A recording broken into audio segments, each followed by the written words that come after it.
Bonjour à tous, bienvenue sur le plateau de Politique et Économie. Bonjour Pierre. Bonjour Olivier, bonjour à tous. Aujourd'hui, nous recevons Charles Gave. Bonjour. Bonjour Charles Gave.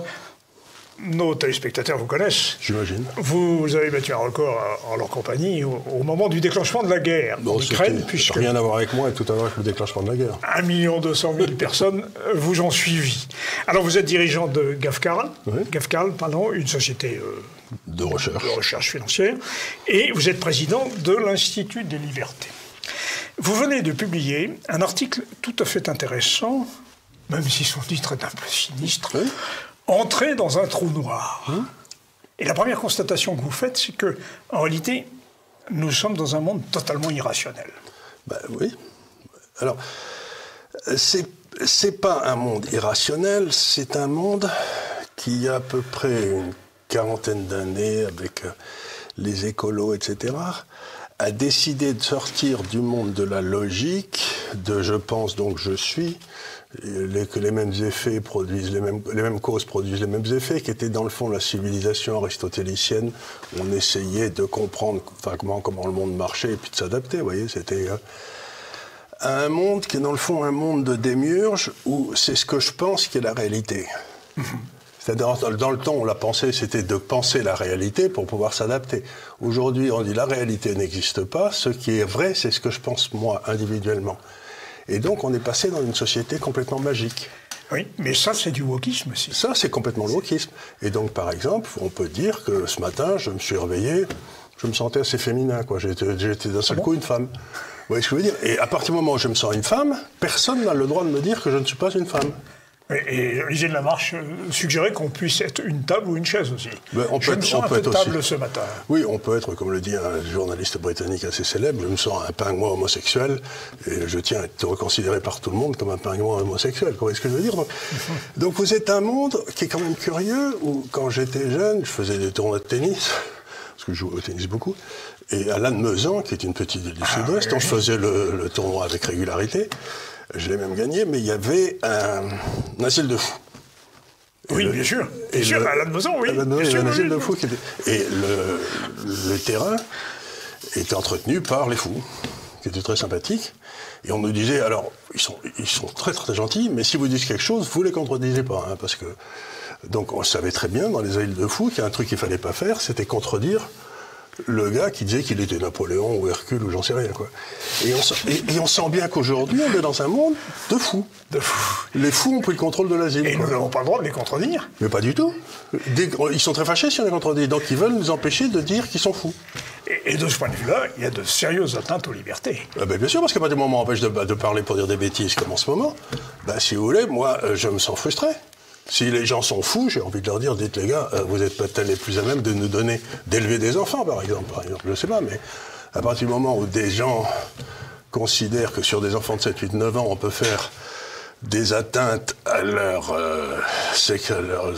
appareil reproductif, etc., chirurgicalement pour en faire des zombies tout le reste de leur vie, mais les parents qui font ça devraient être mis en prison, quoi.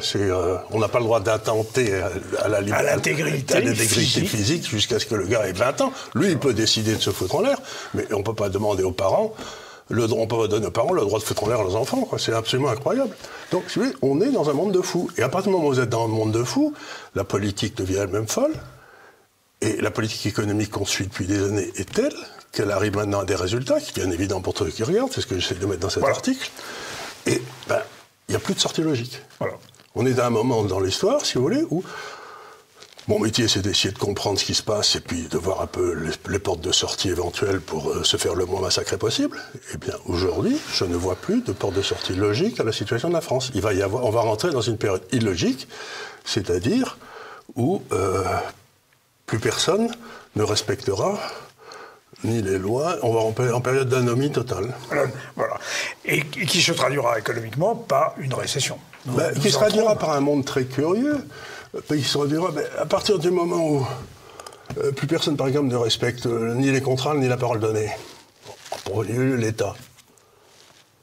Comment voulez-vous intégrer le temps dans votre fonction économique? Pour qu'une économie marche, il faut intégrer le temps. Oui, par exemple, avec des taux d'intérêt de marché, c'est à ça que ça sert, les taux d'intérêt de marché. Si les taux d'intérêt sont complètement bidons, s'ils ne représentent absolument aucune idée, sauf le décrétin à Bercy, eh ben, vous ne pouvez plus faire rentrer le temps dans l'économie. Et vous vous retrouvez dans une économie qui ne peut plus investir sur le long terme, qui ne peut plus prendre des décisions rationnelles. Regardez par exemple, le gouvernement français, enfin les gens qui nous gouvernent depuis 25 ans, ont foutu en l'air le secteur industriel, dans lequel la France était dominante massivement, c'était le secteur énergie nucléaire. On contrôlait tout, depuis la distribution avec l'EDF jusqu'à la recherche d'uranium. Eh bien, ils ont foutu cela en 15 ans à cause d'une pensée magique qui s'appelle les écolos. Ouais. Et maintenant, on se retrouve, tout le monde pleure sur la désindustrialisation. Mais vous ne pouvez pas industrialiser avec des faits Carabosse. Vous dites, Charles Gave, qu'il nous faut maintenant accepter que la France rentre en récession. Quelles vont en être les conséquences financières? C'est parce que je dis dans ce papier, j'ai dit on n'a aucune idée. Puisqu'aujourd'hui, on a atteint un tel niveau d'endettement que je ne peux pas envisager une sortie, ce que j'appelle une sortie de marché. Où oui. on montrait les taux, on ferait un truc ou un machin. On est beaucoup trop loin, quoi. Si j'ose dire, les Allemands sont à Notre-Dame. Oui, on a fait la ligne Maginot et les Allemands sont à Notre-Dame. Mais qu'est-ce qu'on fait à Notre-Dame? Je sais pas, on part pour Londres et on se met dans un micro et on se met à parler dans le micro. Qu'est-ce qu'on va faire d'autre? Est-ce qu'on peut encore penser que notre chef de l'État, Emmanuel Macron, cherche l'intérêt de la France? Ah mais non, ça c'est quelque chose j'ai beaucoup écrit aussi là-dessus, c'est quelque chose qui est très net. C'est que tous les gens qui sont au pouvoir, Johnson en Angleterre, Macron, l'Allemand, tous, le président américain, etc., c'est une erreur considérable de penser qu'ils cherchent le bien commun. Ils ont été mis au pouvoir par une espèce de clique criminelle qui a pris toute une série de pouvoirs partout dans le monde qu'elle ne mérite pas d'ailleurs, elle n'a pas été élue pour ça. Et ces gens-là gouvernent pour cette mafia, pour le compte de cette mafia, pour enrichir cette mafia. Le peuple, ils en ont vraiment rien à foutre. Donc la première des choses qu'il faut dire aux gens, c'est qu'aujourd'hui, nous ne sommes plus gouvernés du tout par des gens qui cherchent le bien commun. Mais pas du tout. La mafia, c'est quoi? C'est Davos? On peut dire que c'est Davos? C'est un monde qui avait été très bien décrit par un écrivain américain qui s'appelait Huntington, qui avait fait dans son dernier livre, qui était tout à fait remarquable, qui s'appelait Qui sommes-nous, je crois, et dans lequel il décrivait la montée d'une espèce de classe hors sol qui avait été dans les mêmes universités, qui avait été partout ensemble, qui se voyait à Londres, qui se voyait à Saint-Tropez, qui se voyait dans les Hamptons, qui se voyait un peu partout. Et tous ces gens-là, en raison de la mondialisation qu'il y a eu, certains d'entre eux sont devenus immensément riches, et ils font l'erreur absolument monstrueuse de penser qu'avoir gagné de l'argent, ça veut dire qu'ils sont intelligents et capables de gérer le monde. Ça a strictement rien à voir. Ouais. Si vous voulez, mon père, qui est l'homme le plus intelligent que j'ai rencontré de ma vie, il n'a jamais gagné un coup de sa vie, il s'en foutait. Il y avait quand même tout le monde, dans le monde entier, des tas de gens qui étaient puissamment intelligents, qui étaient dévoués au bien commun, tout ce que vous voulez, et qui, pour gagner de l'argent, c'était complètement... superflu. Mais complètement superflu, c'est ça. Il y avait toute la haute fonction publique française, les Guillaume, etc. à l'époque, j'imagine qu'il est mort, je ne sais pas quand il est mort, mais il a dû mourir quelque part dans une petite ville du Sud avec 3 francs de sous, quoi. Il n'avait pas travaillé toute sa vie uniquement pour gagner de l'argent. Oui. Pierre Guillaume. Pierre Guillaume, c'était un type étonnant, quoi. C'était le patron du service secret français, il créé l'industrie pétrolière française. Il y avait Philippe Lamour, il y avait toute une série de... Il y avait toute une série, c'était des moines soldats. Ouais. Et puis ces moines soldats ont été remplacés, qui en général étaient des cornémides d'ailleurs, c'est-à-dire des polytechniciens cornémides, qui ont été remplacés par des inspecteurs des finances véreux, après l'arrivée de Giscard et de Mitterrand. Et surtout beaucoup plus nombreux dans les cabinets ministériels. Beaucoup plus nombreux dans les cabinets ministériels, et cherchant à s'enrichir, voilà. En pillant l'État français, on l'a bien vu dans l'affaire Alstom. Donc si vous voulez, aujourd'hui, il y a eu un remplacement qualitatif du monde de la haute administration. On peut dire ce qu'on veut, mais c'est dans le temps, la politique, ça a toujours été vaguement corrompu, ou même assez corrompu. Mais le monde des hauts fonctionnaires, à l'époque de mon grand-père, par exemple, ou de mon père, c'était un monde qui était quand même bien droit dans ses bottes, il n'y avait pas de problème. Oui. Et puis, depuis les années Giscard et les années Mitterrand, cette classe est devenue profondément corrompue, ce qui est une nouveauté en France. On a rarement eu la haute administration corrompue en France, qui était une des forces de la France. Et bien maintenant, c'est fini, on est aussi corrompus que les copains. Et alors, ils sont corrompus, mais ils sont paradoxalement hostiles à l'État, et partout, ils réduisent son influence. Ils ne réduisent pas son influence, ils créent des espèces de délégations de pouvoir que l'État leur accorde. Je ne sais pas, par exemple, pour faire des éoliennes, j'en sais rien. Oui. Mais ils se débrouillent pour prendre le pouvoir de l'État pour s'assurer qu'eux, ils ne perdront jamais d'argent. C'est ce que j'appelle le capitalisme de connivence. Donc, ils pillent l'État sans prendre de risques. En bon français, ça s'appelle du vol. Oui. Dans les années 2007-2012, le Premier ministre François Fillon nous avait dit qu'il était à la tête d'un pays en état de faillite. Pourquoi la faillite de la France prend-elle autant de temps pour se formaliser? Pourquoi les Français ne se rendent-ils pas compte? Il y a eu deux choses, si vous voulez. D'abord, c'est ce que disait Oscar Wilde, quand le juge lui a demandé comment il s'était ruiné. Vous savez, il a été ruiné. Il avait répondu lentement au début et très vite à la fin. C'est-à-dire que la faillite, ça prend un temps fou. Par exemple, moi, j'avais fait un pari avec un de mes amis il y a 30 ou 40 ans. Je ne savais pas qui allait faire faillite en premier, si c'était le Venezuela ou Paname, qui était une société aérienne. Bon, ils ont fait faillite tous les deux, mais ça a pris 15 à 20 ans pour les faire sauter, les deux. Vous voyez, je veux dire, ça prend un temps fou. Parce qu'il y a toujours un truc à vendre, il y a toujours une institution internationale qui arrive, qui prête un peu d'argent. Ou la Banque centrale qui vient au secours. Voilà. Alors, ce qui s'est passé, c'est que nous, s'il n'y avait pas eu l'euro, nos taux d'intérêt auraient été à 7 ou à 10 assez rapidement. Donc la dette n'aurait pas pu croître dans les proportions. On n'aurait pas pu, parce que simplement on aurait été bloqué. Mais là, on a mis les taux d'intérêt à zéro et c'était acheté par la Banque Centrale Européenne. Ce qui était formellement interdit par les traités européens. La Banque Centrale Européenne n'avait pas le droit de financer les déficits budgétaires locaux. Oui, en aucun cas. Il y avait un artifice qui consistait à passer par les banques. Oui, on passait par les banques, mais en tout cas, la taille de son bilan, elle n'avait pas le droit de financer les déficits. Or, c'est ce qu'elle a fait. Et les traités européens et la Constitution allemande stipulent aussi qu'en aucun cas, par exemple, l'Allemagne ne peut garantir une dette qui ne soit pas celle de l'Allemagne elle-même. Ça a été fait quand même au moment du Covid. Donc le Covid a été très pratique parce qu'il a permis de dégager 400 ou 500 milliards d'euros qui ont été garantis par l'ensemble de l'Europe pour l'ensemble de l'Europe. C'est-à-dire que c'est le début, ce qui veut dire qu'il va falloir maintenant qu'on ait un système de gestion, une société, enfin une entité qui va gérer la dette européenne, qui sera le début du ministère des Finances européen. Et l'étape prochaine, ce sera de créer des impôts européens, ce qui arrive.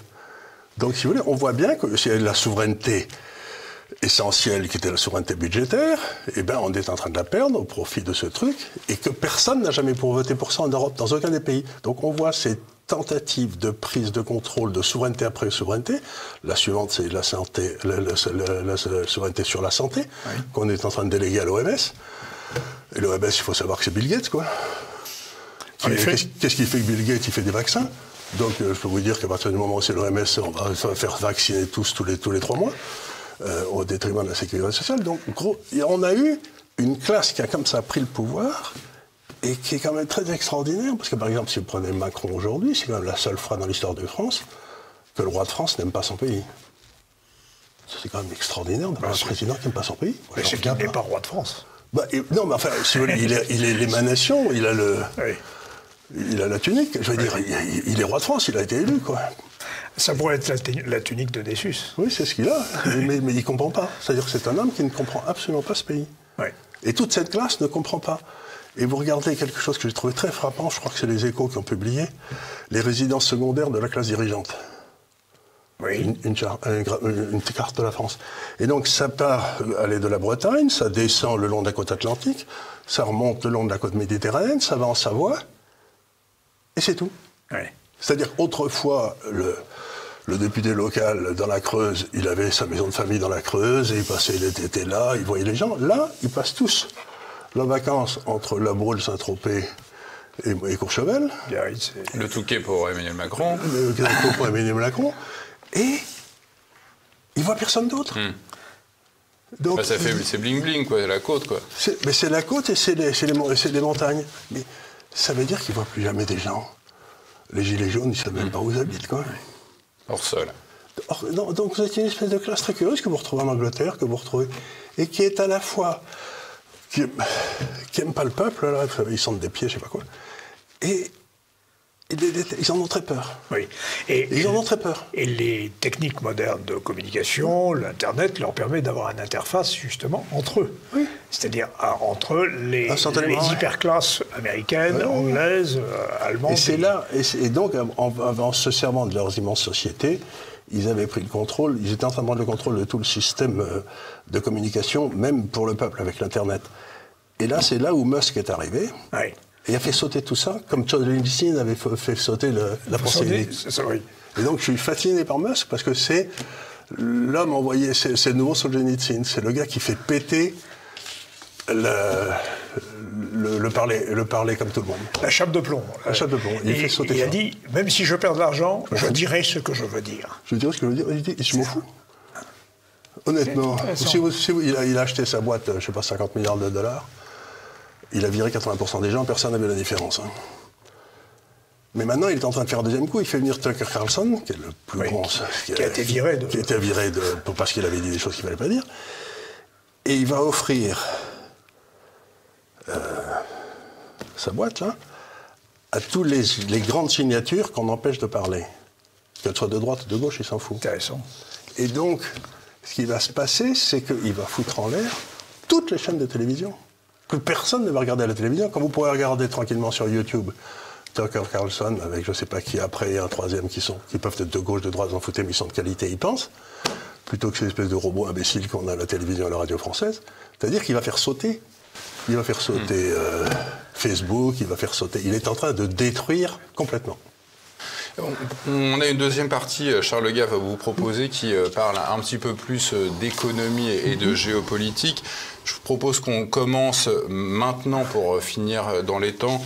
Vous avez été l'un des premiers à parler de dédollarisation il y a 4 ans ou 5 ans. Du monde.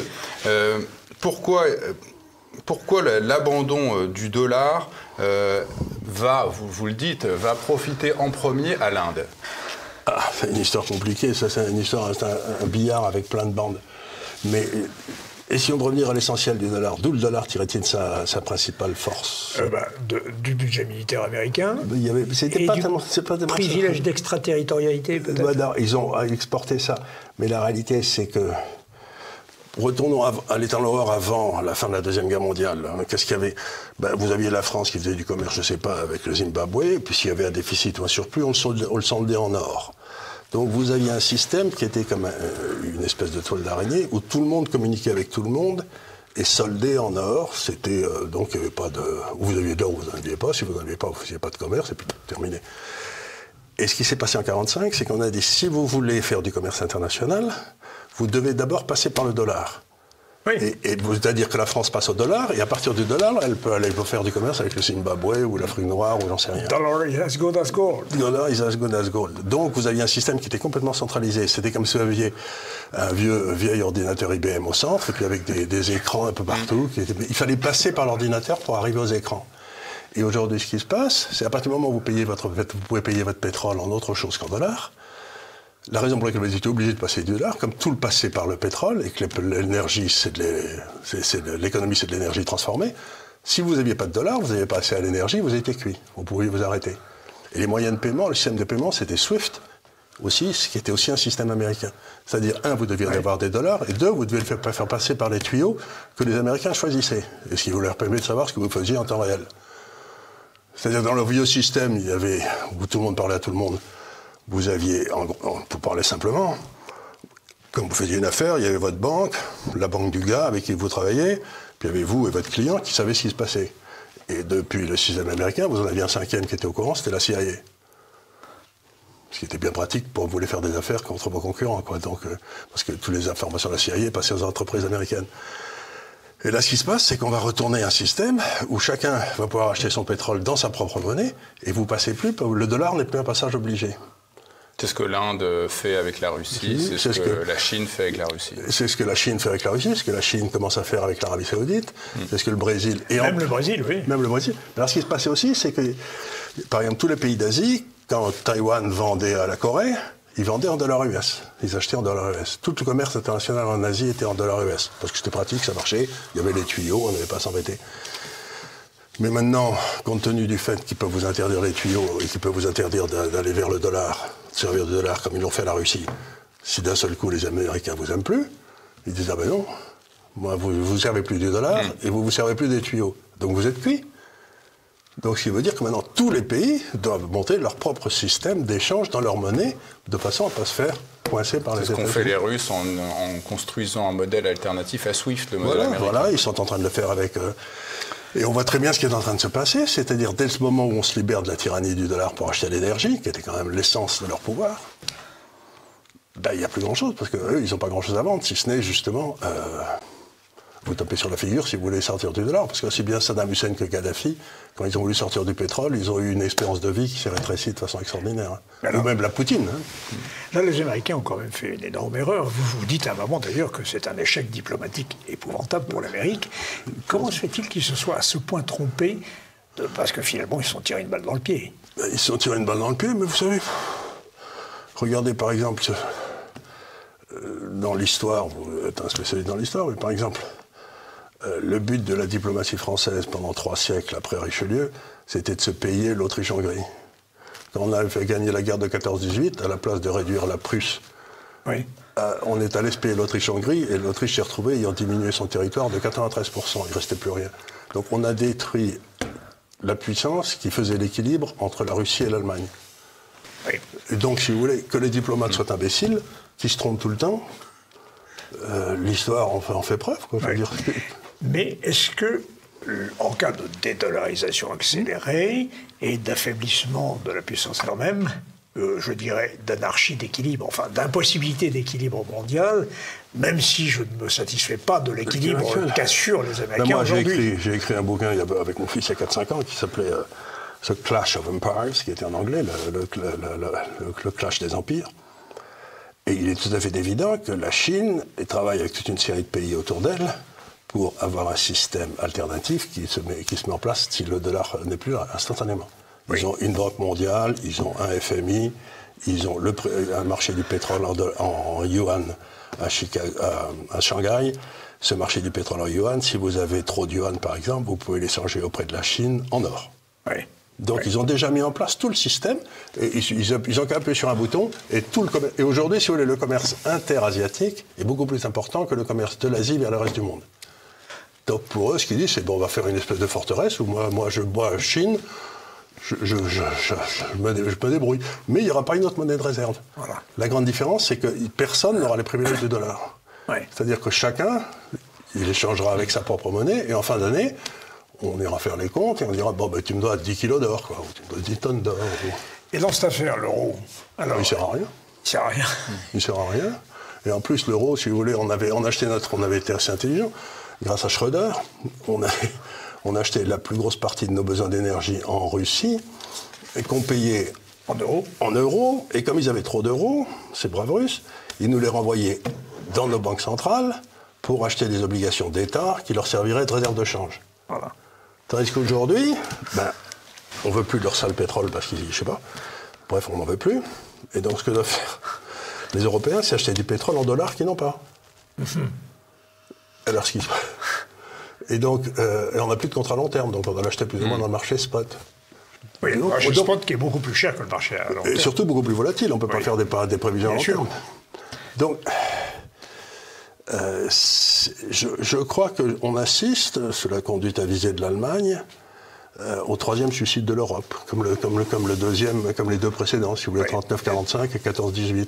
L'Allemagne, c'est toujours débrouillé pour foutre en l'air toute l'Europe. Et alors j'en reviens à ma question, excusez-moi Charles Gave. Pourquoi l'Inde ? Cette dédollarisation, pourquoi c'est l'Inde qui va en profiter en premier ? Alors vous regardez, quand vous avez la dédollarisation qui a commencé, quand la première réflexe de la Russie, ça a été de se tourner à toute allure vers la Chine. Oui. De prendre le pétrole qu'elle devait vendre, hein, mais comme les Européens ne voulaient plus l'acheter, bon, elle s'est tournée vers la Chine, donc elle s'est tournée vers l'Est, et la Chine a dit bien sûr, pas de problème, je les prends. Et donc tout le monde m'a dit à ce moment-là, mais la Russie va devenir une colonie de la Chine. Il y a beaucoup de gens qui ont écrit ça. Et j'ai réfléchi, puis là j'ai publié quelques papiers depuis 3 semaines, puis 2 ou 3 émissions.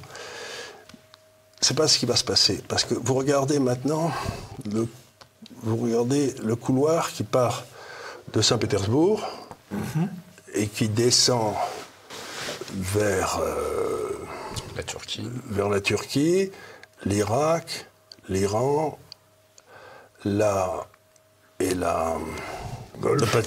Pakistan et ensuite l'Inde. Ouais. Et vous voyez que, par exemple, la Chine vient de signer un accord avec le Pakistan où ils vont faire une ligne de chemin de fer qui ira du principal port pakistanais, qui a un nom recouché dehors, je ne sais plus ce que c'est, Dharam, comme ça, et qui va rejoindre directement Karakorum au travers des montagnes, en passant Pakistan, parce que la Chine a une frontière commune avec le Pakistan. 55 milliards de dollars payés par la Chine. Donc vous voyez, toutes les réserves de matières premières de la Sibérie, de la Russie. Oui. Maintenant, on est en train... Et il y a la Russie et l'Inde qui sont en train de faire un autre corridor vertical comme ça, à 500 km, si j'ose dire, à l'ouest, qui descend comme ça. Et donc l'Inde va maintenant avoir accès à toutes ces matières premières qu'elle va pouvoir payer dans sa monnaie. Ouais. C'est-à-dire qu'elle n'aura plus de contraintes du commerce extérieur. Donc l'Inde va boomer. Ça va être l'endroit... Si vous voulez, tout le monde dit que c'est dans le Pacifique que tout va se passer, mais c'est fini, c'était il y a 30 ans le Pacifique, ça allait y être. Aujourd'hui, tout va se passer dans l'océan Indien. C'est-à-dire la côte est de l'Afrique. L'Inde, bien sûr. L'Inde. Autrement dit, nous ne sommes plus l'Irak. Et donc cet immense arc qui monte comme ça jusqu'à Moscou, je sais qu'il va connaître un développement inouï, parce que c'est là qu'il va y avoir toutes les infrastructures du monde dans les 20 ans qui viennent. C'est là qu'il y a toutes les réserves d'énergie. Tous les pays en ce temps. Tous les pays en ce temps, mais aussi l'Irak, aussi l'Iran, Qatar, aussi le Qatar. Tout ça va boomer comme pas possible. Et cet immense arc, ils ne le feront pas en dollars. Ça, j'en suis certain. Ils le feront dans leur monnaie respective. Ils le feront dans leur monnaie respective et il y aura l'or. Une espèce d'arbitrage entre l'or et l'énergie. Donc nous ne sommes plus dans l'Atlantique de l'Europe de l'Atlantique à l'Oural, mais un monde qui va de Bering à l'océan Indien maintenant. Voilà, c'est l'océan Indien. Je crois que quand vous regardez, puis vous passez par la mer comme ça, c'est pas très loin. Vous avez l'Indonésie, vous avez les Philippines, qui sont d'immenses populations aussi. Donc là, vous touchez à peu près 2,5 milliards de gens, c'est-à-dire à peu près le double de ce qu'on a fait quand la Chine a commencé. C'est-à-dire qu'il va y avoir un boom dans cette région, mais inimaginable. Et on s'est débrouillé, nous, Européens, grâce au talent de nos diplomates et de nos hommes d'affaires, à être complètement exclus. Donc vous avez un boom qui va se passer à nos frontières, et on va les regarder s'amuser. Vous nous dites dans une de vos récentes vidéos, Charles Gave, qu'en Russie, en Iran, en Turquie, il est en train de se passer quelque chose avec l'or. Il se passe quoi? Ce qui se passe, c'est par exemple la Turquie. Ils ont une monnaie qui se pète la gueule, 90% d'inflation, etc. Mais toutes les transactions sérieuses se font en or. C'est un très gros pays qui utilise beaucoup l'or, la Turquie. Le marché de l'or à Istanbul ou Ankara est très élevé. Donc je ne pense pas qu'on va retourner vers l'or comme monnaie pour aller acheter votre baguette. Hein. Mais par contre, ce qui va se passer, c'est qu'on fera des calculs à la fin de l'année entre pays et on essaiera d'arbitrer les... On servira de l'or pour solder les... Mais il est beaucoup trop bas pour solver toutes les trucs qu'il va falloir solder. Donc il va falloir qu'il monte un bon coup. Oui, mais la tendance est à la hausse. La tendance est à la hausse, mais pour l'instant, on sent bien que tout le monde freine dans tous les sens. Et c'est pas encore l'avantage ni de la Russie ni de la Chine que l'or pète à la hausse, parce qu'ils sont en train d'en acheter comme des fous. Oui. Donc ils aimeraient bien pas l'acheter trop cher. Vous étiez plutôt hostile, il y a quelques années, à cet actif qui était l'or. Ben oui, vous avez changé de... J'ai changé quand j'ai vu les banques centrales qui mettent les taux d'intérêt négatifs, ils veulent détruire la monnaie. Oui. Donc j'ai pas le choix. À partir du moment... Ce que je dis aux gens, c'est avoir une obligation française, il faut être bête comme un âne. Il faut être idiot. Alors justement, vous parlez, en seconde partie, nous allons revenir quand même sur la situation française, et notamment le fameux trou noir que vous avez évoqué, parce qu'on n'a pas épuisé tous les aspects, je crois. Mais surtout, ce qui est terrible dans ce trou noir, c'est le côté, nous rentrons dans une période complètement imprévisible. Eh oui. Vous dites vous-même que vous n'avez pas de solution. Enfin, j'ai pas de solution. Je me dis, qu'est-ce que tu ferais si tu étais ministre des Finances ou gouverneur dans la Banque de France? Beaucoup d'internautes souhaiteraient que vous le fussiez. Bien entendu. Et je leur dis, la première chose que je ferais, c'est que je démissionnerais. Parce que... Comment voulez-vous agir sur quelque chose quand vous ne comprenez rien? Quand personne ne peut plus rien comprendre. Quand on est dans une situation complètement irrationnelle. Alors, il y a une chose que vous dites quand même qui est gravissime. Il n'a jamais été aussi peu rentable pour un entrepreneur en France. Non, jamais. Jamais. La marge brute d'autofinancement, c'est-à-dire un peu la rentabilité des entreprises, est à peu près la moitié de ce qu'elle est dans tous les autres pays européens. Donc on va réindustrialiser. Mais si vous foutez une usine en France, un concurrent met une usine en Allemagne, il sera 2 fois plus rentable que vous. C'est complètement idiot. C'est même pas possible. Et c'est simplement parce que l'État... Alors justement, le rôle de l'État. On va y revenir après la pause.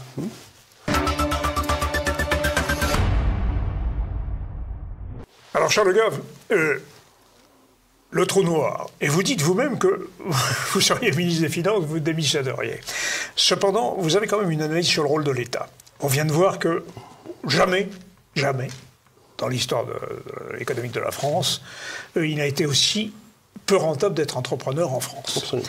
Mais vous soulignez qu'il y a un droit de l'État, en effet, à la différence d'un certain nombre de pays. Oui, il y a un droit de l'État, puis il y a un droit pour les citoyens. Oui. Et ce n'est pas le même. Non. Et vous dites... Qui s'appelle le droit administratif ou le droit civil. Ben voilà.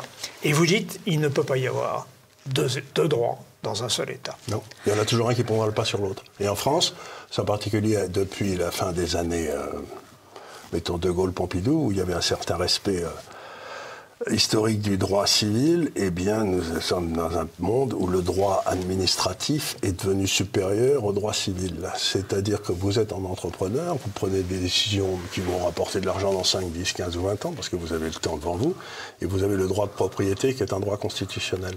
Mais si d'un seul coup on vous pique le droit de propriété parce que ça ne veut rien dire, parce que c'est pas dans l'air du temps, etc., ça veut dire que ça raccourcit votre temps, le temps où vous êtes prêt à perdre de l'argent avant d'en gagner. Vous voyez ce que je veux dire? C'est-à-dire que parce que dès que vous en gagnerez, vous savez bien qu'il va y avoir des crétins à l'Assemblée nationale qui vont se lever en disant que vous faites des profits insensés, etc. Donc, il faut absolument vous nationaliser ou vous piquer votre pognon. Eh bien, à partir de ce moment-là, le capitalisme ne peut plus fonctionner parce que le capitalisme, c'est dans le fond la propriété qui est étendue dans le temps grâce aux intérêts et aux droits de propriété. Mais à partir du moment où vous pouvez plus étendre dans le temps parce que le droit de propriété n'est plus respecté, ben, vous vous retrouvez dans un pays, si j'ose dire, un pays musulman, où il ne peut pas y avoir d'investissement à long terme. C'est-à-dire ce qu'on essaye de faire, c'est à partir du XIIe siècle en Europe, on a développé quelque chose d'extraordinaire qui était l'épargne à long terme. On a appris à gérer de l'épargne à long terme, on a inventé les taux d'intérêt longs, on a inventé les fonds de pension, on a inventé les compagnies d'assurance, on a inventé les sociétés par action, tout ça c'était de l'épargne à long terme, et ça, en mettant les taux d'intérêt négatifs, etc., vous détruisez tout le stock d'épargne à long terme. Donc on va se retrouver sans épargne à long terme. Et donc on ne peut plus faire rentrer le temps dans l'économie, et donc on retourne à l'âge de pierre, quoi. Donc à partir du moment où vous refusez, et vous avez deux prix dans l'économie qui sont très importants. Vous avez le prix du temps, qui sont les taux d'intérêt, et le taux de change, qui est le prix de la géographie. Oui, en effet, oui. Vous passez deux axes, comme ça.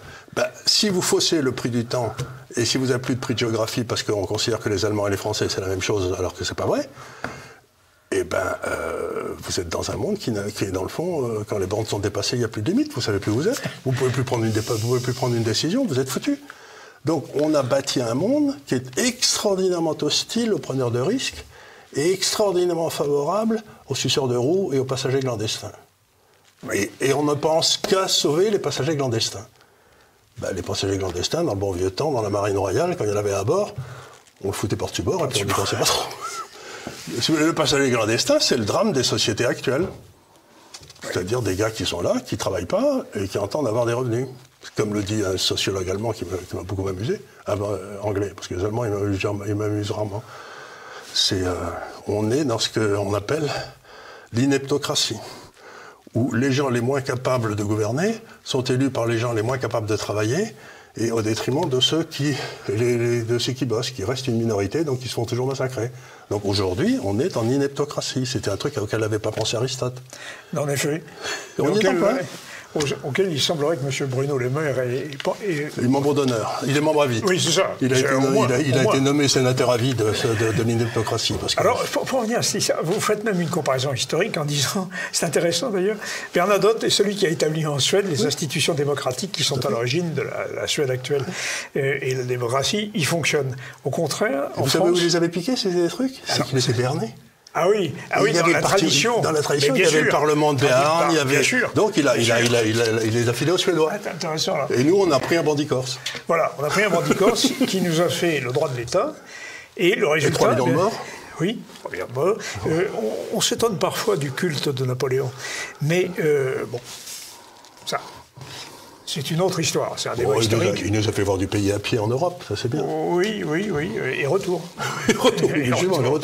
On était rentrés les vainqueurs et on est sortis à la fin, on était retournés aux frontières du roi de France et encore. Voilà, et puis nous avons un fleuve russe qui est quand même éponyme de bien des échecs. Oui, la Bérésina. La Bérésina, oui, c'est ce qu'on va connaître. Nous sommes dans la Bérésina. Nous sommes dans la Bérésina. Voilà qui n'est pas réjouissant. Non, mais est-ce que vous voulez dire, c'est ce qui m'étonne dans tout ce qui se passe, c'est à quel point tout ça est parfaitement compréhensible, parce qu'il suffit de faire une analyse très simple. Si les taux d'intérêt sont à 3 ou 4, et si le taux de croissance de l'économie est à 1, ben, si vous empruntez à 4 pour investir à 1, oui.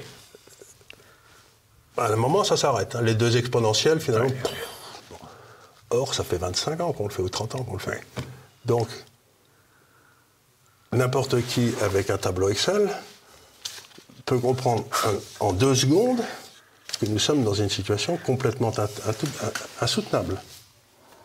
Et ça fait 40 ou 50 ans que nos élites racontent que tout va bien, qu'ils ont la situation bien en main. Mais c'est même pas... ça dépasse le mensonge, puisque ça arrive au niveau de l'imbécilité. Je sais bien que Einstein disait que la seule chose qui donnait une idée de l'infini, c'était l'imbécilité humaine, mais là, si vous voulez, on est quand même à des niveaux. Vous savez que si vous faites le calcul d'intérêt composé à 4 et puis un calcul d'intérêt composé à 1, ben à un moment, ça s'écarte tellement que tout pète. Oui. C'est là où on est. On oublie souvent que 4, c'est 4 fois plus que 1. Oui. Mais en plus en exponentiel, donc c'est en exponentiel. En exposant 4, c'est-à-dire vous n'en avez pas compte. C'est-à-dire aujourd'hui, si on mettait l'inflation est à 7 en France. Oui. Si vous mettiez les taux d'intérêt à 7, eh bien tous les impôts, je dis bien tous les impôts, iraient au service de la dette, il n'y aurait plus rien pour rien d'autre. Oui. Donc c'est complètement idiot. Mais c'est ce qui nous menace, de toute façon. Mais oui, mais c'est complètement... Oui, mais vous savez que c'est idiot. Oui, bien sûr. Comment se fait-il qu'on soit arrivé à ce niveau de dette? Qu'est-ce qu'ils font, les gars? Je pense que tous les gars à l'inspection des finances, ils ne savent pas faire une règle de 3, ni un calcul d'intérêt composé. Et à 10 ans, on peut avoir 80% du budget régalien affecté au remboursement de la dette. Aujourd'hui, le budget régalien fait 10% des dépenses de l'État. 90%, 50% c'est des transferts, et 40% c'est des trucs qui ne servent à rien, de la politique industrielle, j'en sais rien. Donc, si vous voulez, vous vous dites, mais la première des choses, c'est qu'il faut que l'État maigrisse un bon coup et qu'il y ait des transferts massifs de l'État central qui maigrit, là, vers les trucs régaliens. Parce qu'un pays ne peut pas fonctionner s'il n'y a pas... Oui, bien sûr. Si le régalien ne marche pas. Oui. S'il n'y a pas l'ordre... Par exemple, si votre propriété n'est pas garantie, à quoi ça sert, quoi? Alors, la question maintenant, c'est... La France est dans une situation, on a parlé de Bérézina, est-ce qu'à l'échelle mondiale, vous voyez arriver comme disent les Américains, on avait posé la question à Olivier de la Marche, un big one. Lui ne voit pas un big one, un gros crack, boursier, bancaire, dette. Essayons de réfléchir 2 minutes là. Que peut-il se passer? Il va se passer un truc très simple. Aujourd'hui, quand vous prenez ce qu'on les anglo-saxons appellent le Old West, c'est-à-dire nous. Oui. Bon, le Old West, hein. tous les Caucasiens, les Gwaïlos, oui. Nous. Aujourd'hui, on représente 45% du PIB mondial, oui. Contre 70% il y a 30 ans. Oui, en effet. Et avec un taux de croissance de 1% par an si tout va bien, et les 60% restants, les 55% restants, se passent en Asie, dans la zone Pacifique, et dans la zone de l'océan Indien, et en Amérique latine. Et le taux de croissance, là, est de 7 ou 8 ou 10% par an. Donc, aujourd'hui, 90% des valeurs financières cotées, actions ou obligations, sont sur le Old West. Ah, oui, pardon. Oui, sur le West. Et donc, c'est l'Ouest. C'est le Old West, c'est-à-dire, c'est nos affaires qui sont cotées, etc. Eux, ils ne sont pas encore cotés, ils ne sont pas arrivés au niveau de développement, ils n'ont pas de marché obligataire puisque personne ne leur a prêté de l'argent. Mais ce qui va se passer, c'est qu'aujourd'hui, comme on représente 90% du stock de richesse et qu'on est responsable que de 2% de la croissance et que les autres sont responsables de 80%, cette partie-là risque de s'écrouler. Parce qu'elle est totalement... Elle a été viciée par les transferts de capitaux qui arrivaient de la partie qui se développait pour mettre de l'argent de côté. Mais ce qui va se passer, c'est que si nos affaires ne payent plus de dividendes, s'arrêtent de croître, commencent à faire faillite, ce que je veux dire, c'est qu'il peut tout à fait y avoir un immense crack chez nous et un boom extraordinaire chez eux. À la fois. Mais vous verrez dans les marchés que l'immense crack, puisqu'il n'y a qu'eux qui sont cotés. Oui. Ce que je veux dire, c'est que si les obligations françaises, par exemple, aujourd'hui, l'Europe fait 20% du PIB mondial, allez, si vous voulez bien, et 60% des dépenses sociales. Oui. C'est pas jouable. Non. c'est pas jouable. Donc, les 20% du PIB vont être réduits à 4%. Mais tous nos marchés financiers sont branchés sur ces 20%. Oui. Si vous achetez un indice mondial des actions, il est à 90% dans le Old West. Oui, on a vu le PIB des BRICS, des pays du BRICS, dépasser celui du G7. Et aujourd'hui, les transactions à l'intérieur de l'Asie sont beaucoup plus fortes que les transactions de l'Asie vers le reste du monde. Ça, c'est très important, ça. C'est-à-dire qu'ils sont en train de dire, vous savez quoi? Non, mais quand vous allez là-bas, dans ces pays-là, moi j'ai un associé qui est allé je crois que c'était au Qatar pour une grande réunion internationale qui était organisée par Al Jazeera, vous savez, ils étaient 500 ou 600, lui il était invité par le patron d'Al Jazeera, et bien, ils étaient 5 ou 600. Il y avait des Turcs, des Russes, des gars de l'Asie centrale, des Indiens, des Chinois, il y avait tout le monde. Il était le seul blanc invité. Parce que ils nous disent, vous étiez pendant 500 ans là où il y avait l'esprit qui pensait, la logique, la force. Vous aviez les meilleurs scientifiques, les meilleurs militaires, vous aviez tout ça. Et depuis 30 ou 40 ans, vous êtes en train de péter les plombs complètement. Vous n'avez plus rien à nous apprendre. Et vous n'avez pas à nous donner des conseils, parce que vous êtes nuls. Vous êtes en train de vous fusiller. Donc pour la première fois, ces gens-là ne nous perçoivent plus comme leurs supérieurs. Voilà. Pendant 500 ans, on a été supérieurs. Chaque fois qu'on montrait les dents, ils se couchaient. Et maintenant, ils n'ont plus peur de nous et ils nous méprisent. Est-ce qu'on peut s'attendre désormais à un repli des États-Unis sur eux-mêmes ? Bien sûr. C'est ce qu'ils vont faire un jour. Ils vont un jour. Ils ont déjà commencé. Ils ont déjà commencé. Avec le. Mais enfin, ils ont encore 1000 bases dans le pays, dans les militaires. Donc il va y avoir un repli militaire. Vous faites la calcul sur les États-Unis. Cette année, je crois qu'ils vont avoir 1000 milliards de dollars quasiment en service de la dette. Ouais. Si les taux d'intérêt montent encore un peu, ça sera 2000 milliards. Et il va falloir qu'ils choisissent entre leur population et leur armée. Donc automatiquement, dès qu'ils vont fermer les bases, ils vont se replier sur le Canada, le Mexique, et voilà, c'est évident. Mais nous, on va rester... Parce que l'étape suivante, si Erdogan était réélu, c'est qu'il va... Ce qui est probable. Ce qui est probable. Qu'est-ce qu'il va faire ? L'étape suivante, c'est qu'il va sortir de l'OTAN. Et à un moment où il est sorti de l'OTAN, quelle est la plus grosse armée en Europe ? La Pologne. Non, c'est la Russie. La Russie. C'est la Turquie. C'est la Turquie. La Turquie, oui. Et alors, aujourd'hui, et puis les soldats turcs, c'est pas de la tarte, hein. C'est les meilleurs au monde, tout le monde le sait. Et donc, ça veut dire quoi ? Ça veut dire que l'Ouest va se retrouver avec les Américains qui sont partis, et 600 000 hommes d'armée en Turquie, et des millions de Turcs en Allemagne, partout. Donc, ils vont nous faire les gros yeux, qu'est-ce qu'on va faire ? On va appeler Bérou ? Oui, pour nous défendre ? Sûrement, oui. On va se coucher ? Oui, bien sûr. Donc ça veut dire qu'on va devenir, l'avenir de l'Europe, c'est d'être une petite colonie de la Turquie. Avec la montée en puissance des BRICS... Ça vous fait plaisir ? Moyennement. Oui, mais c'est pas possible autrement. Avec la montée en puissance des BRICS et leur volonté de fonder une politique de civilisation, vous nous le disiez avant de commencer cette émission, il n'y a que les chefs d'État russes, indiens, turcs qui parlent de politique de civilisation. C'est aux antipodes cette orientation de celle des États-Unis. Est-ce qu'on peut penser que le concept de gouvernance mondiale soit battu en brèche ? Il n'existe plus. Oui. Plus personne n'y croit. Quand vous parlez de la communauté internationale, c'est comme quand vous parlez de « je crois à la justice de mon pays » dans un café en France. Tout le monde s'écroule de rire, quoi. Plus personne ne croit à ces foutaises. Et le vrai problème qu'on a, c'est qu'on a des juges partout qui ont été mis par cette classe, qui gèrent, qui jugent pour cette classe, et qui n'ont aucune légitimité pour le faire. Donc maintenant le vrai problème, c'est comment va-t-on récupérer notre justice ? C'est un autre des problèmes, puisqu'on a délégué à des gens qui n'ont pas... Donc il faut faire une toute affaire cessante, par exemple, l'École nationale de la magistrature, qui avait été créée par Debré, qui est une saloperie pas incroyable. Comme il avait créé l'ENA, d'ailleurs. En effet, il avait fait les deux, oui. Oui, et puis c'est lui qui avait fait la fusion des banques d'affaires et des banques de dépôt, et la constitution de la 5e, qui est une simple saloperie antidémocratique, comme il en existe peu. Et donc tous les problèmes de la France aujourd'hui viennent de Michel Debré. Ça prend du temps à faire des dégâts. Bel hommage historique. Alors, il est vrai que cette constitution s'inscrit dans la logique napoléonienne, il faut bien le dire. C'est-à-dire que c'est les droits de l'État. Mais si vous avez un grand homme ou un type qui respecte vaguement le peuple, comme le faisait De Gaulle, ça peut aller. Mais quand vous avez des petites crapules qui prennent le pouvoir, quand vous avez la mafia qui prend le pouvoir, c'est fini. Petites crapules qui prennent le pouvoir, vous pensez à qui, Charles Gave ? Je sais pas, mais...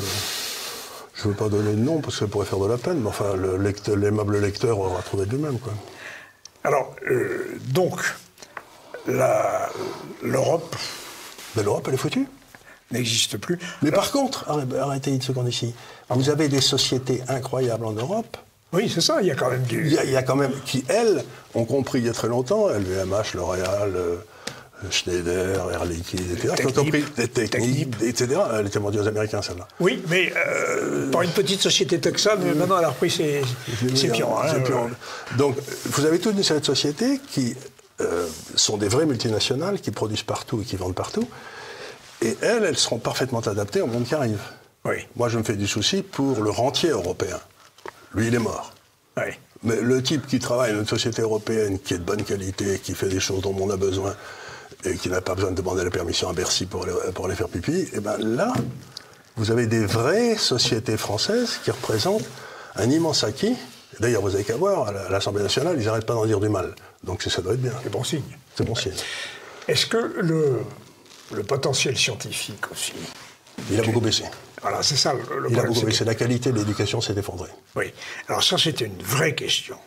Ça a été une volonté des dirigeants européens, puisqu'ils disaient, c'est ce que dit celui qui a écrit La fabrique du crétin, Brigelli. Brigelli.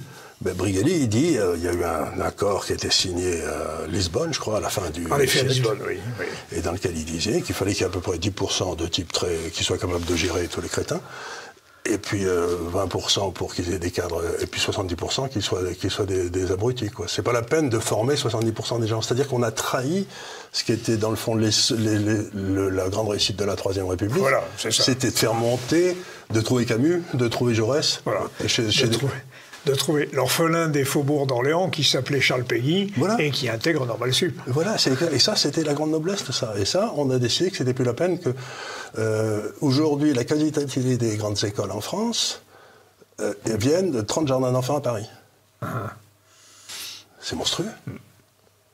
C'est monstrueux. Et M. Papendiaï veut créer de la mixité sociale. Oui, mais ça, c'est l'autre folie, ça. Et donc, la mixité sociale, elle arrivait autrefois, quand vous étiez Jaurès, que vous arriviez d'Alès ou je ne sais plus, et que vous montiez, et vous présentiez votre thèse. Et vous la souteniez en latin devant un jury, quoi. Ouais. Et les gens d'Alès étaient fiers d'avoir un gamin de chez eux, et ça donnait du poil aux pattes à tout le monde. Et même lorsqu'un certain Léopold Sédar Senghor intègre Normal Sup à partir de la Cagne de Toulouse, au lycée Pierre de Fermat, que vous connaissez sans doute. Très bien, j'avais tous mes copains qui étaient là. Voilà. Et nous fait un grand écrivain français. Français français et africain à la fois. Voilà. C'est pas parce qu'on est français qu'on n'est pas africain. Ou pas, c'est parce qu'on est africain qu'on n'est pas français. Et aujourd'hui, on est en train d'essayer de faire la distinction. Vous ne pouvez pas être africain et français à la fois. Mais si, bon, de couillon. Ouais. Mais si, au contraire. Je vous ai entendu Charles Le Gave nous dire que le monde va désormais se scinder en deux groupes. Est-ce que vous pouvez nous dessiner les contours de ces deux groupes? Oh ben, c'est pas difficile, si vous voulez, on le voit très bien.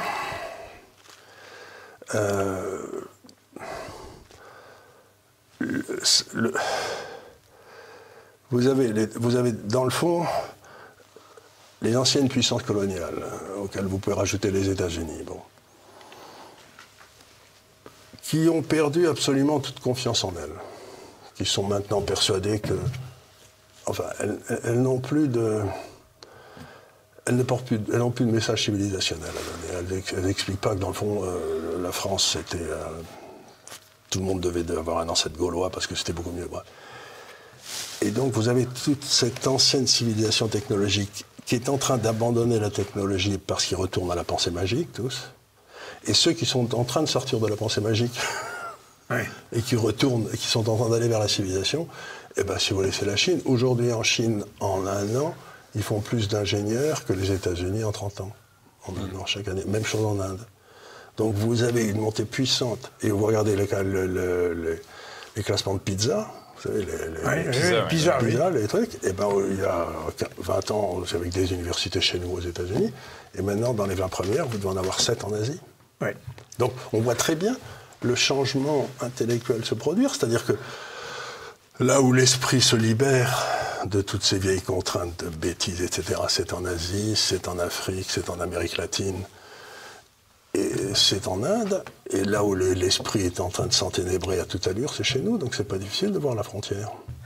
Alors, vous parlez de l'Amérique latine. Je vais vous citer un cas quand même qui est très inquiétant, malgré tout. C'est le Chili. Le Chili, qui était un pays très avancé pour l'Amérique du Sud.